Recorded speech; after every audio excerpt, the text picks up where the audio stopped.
My fellow Americans and my fellow humans, this hopefully will be the most profound video, this one, number one and number two, ever made, if it's proliferated. Now, I can't, in just 20 minutes of video and explanation, I can't give you enough so you can comprehend it. So you're going to have to do some work, okay? And there's three concepts that I put together. One is the string theory. One is the concept of I am who I am when a child can think. And one is the Big Bang Theory. So go on the net and read, exoteric information on the three of those. So mostly the string theory because it's the most difficult to understand. I'm going to tell you what they are, and then I'm going to put them together, and you'll see my scientific explanation of God. I do not in any form use any concept of faith or believing in something that isn't real. Okay, first of all, the string theory. String theory says that everything is made up of strings of energy. You'll have to read and study about it. And it's being very well accepted. It's 60-70% of all physicists and astronomers. I think it's only 30-40%, but it's becoming a reality. The Big Bang Theory that was promulgated by Einstein is pretty much totally accepted in science, and that is that we started from a ball of energy. Remember the string theory now, a ball of energy that exploded out and was going out into vastness, and they've just recently, and the theory is, by the way, you read Einstein's theory of it, it all collapse again, and then explode again, collapse again, and then explode again. And by the way, Einstein never wrote this because he didn't spell well like me, but in an interview, he was asked if he believed in God, and he says, of course there's a God. He says, the explosion, the Big Bang, would be chaos otherwise, but look at the magnificent order to the universe. Think about that a little bit too. That's pretty much a quote how he said it, by the way. Okay, so you have these two theories, the Big Bang and the string theory, which are pretty much well accepted now. And I'm showing you diagrams and drawings from them, not the formulas. The formula is extremely complex and very, very esoteric. So just read about them and as much exoteric information as you can. Now, what's the third one? It's kind of like a movie. I'm putting together all these pieces. The third one is you should be able to observe yourself and relate in your own life. And I'm going to show you a child. At a certain point, a child is born. When you were born, you only had, your brain was not functioning anywhere near the way it is now. It just had instinctive abilities. One was the suckling instinct, and the second instinct is the excitement from height. Raising a baby up high, you see they, either cry or smile. But then as they acquire information and their brain grows, they reach a certain point, just like that child there, they start to create. And when they create, that's when they think, therefore they are. And this was promulgated, I think, in the 17th, 18th century by Descartes was his name. I'm not sure how to pronounce it. He's a Frenchman, and he was a philosopher. And you can relate to this one yourself. You can read about it. He's on the net. But he just promulgated that when you can think, therefore you are. So remember that now.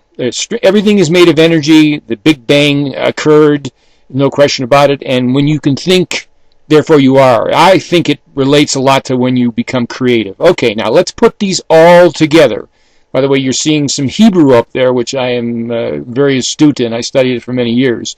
And you have to figure out what it says. All the Jews that are watching this know already, and some Christians. Okay, so you got these three theories that are pretty much absolute. What happened? What do I theorize that happened scientifically?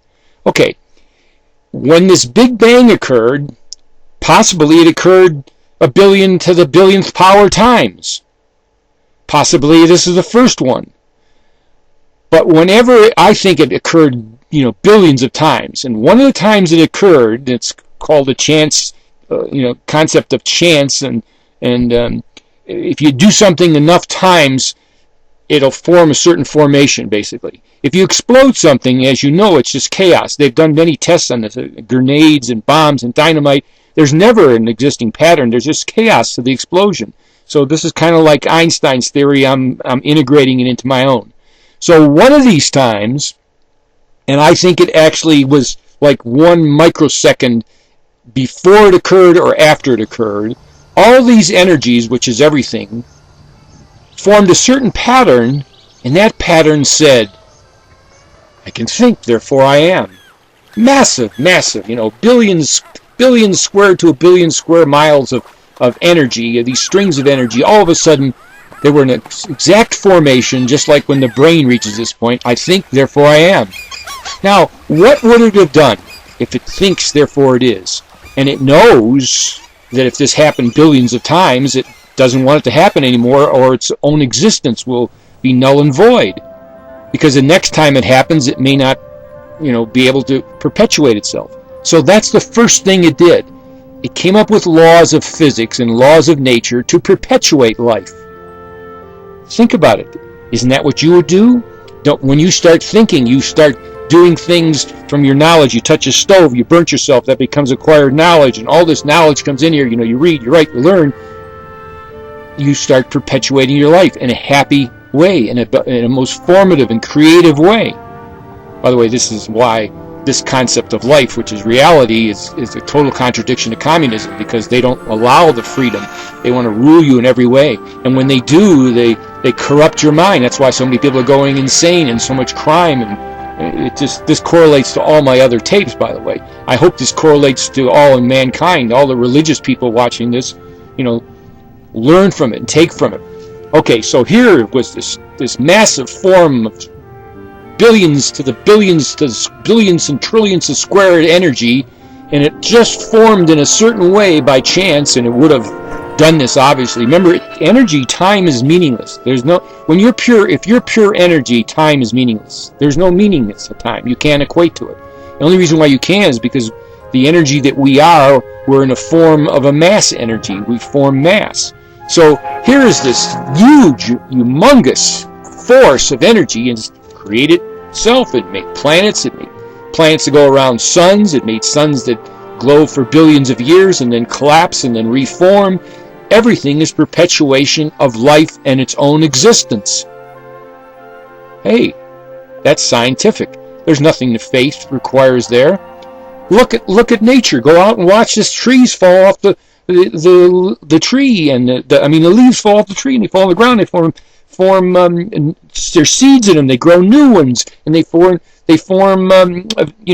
nutrients for the other plant, and everything is foundationed around perpetuation of life and existence in a positive way. So if this occurred, and it did occur scientifically, something the opposite must have occurred, a negative energy that opposes this energy. Because in science now, they find a quark.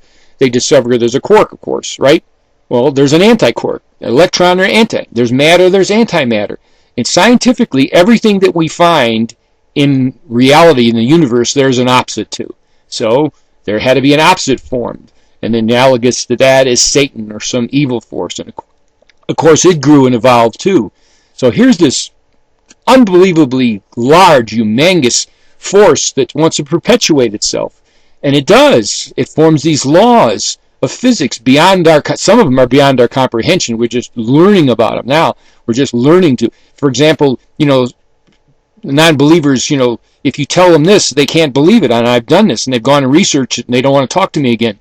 That when we send a satellite around the Earth, it has a decaying orbit. And so we've determined that we have to put little rockets, or I think they're air blasts, on them to keep its speed up so that the orbit doesn't decay. Guess what? The Earth doesn't decay. Scientists don't have no answer to that, by the way. They have no answer to that. They cannot comprehend why the Earth, revolving around the sun, the orbit does not decay. Well, there's this force that everything is part of this force, called God or Yahweh, whatever you want to call it. This non-sexual, non-comprehensible force that was formed during this Big Bang. It's all a living force. And how it communicates, by the way, in the beginning, before the beginning, there was always gravity. And gravity is what is the communicating force. Gravity is consistent throughout the universe. It is absolutely consistent. We can find no evidence that gravity does not exist throughout the universe, by the way. They don't know it and understand it real well, and they can't quantify it real well, but that we know that it exists and it's consistent throughout the world. Okay, the second video is coming up, and what I'm going to do there is miraculous. I'm going to equate this theory to what is written in the Bible, and it's really intriguing and interesting to see. And then hopefully your minister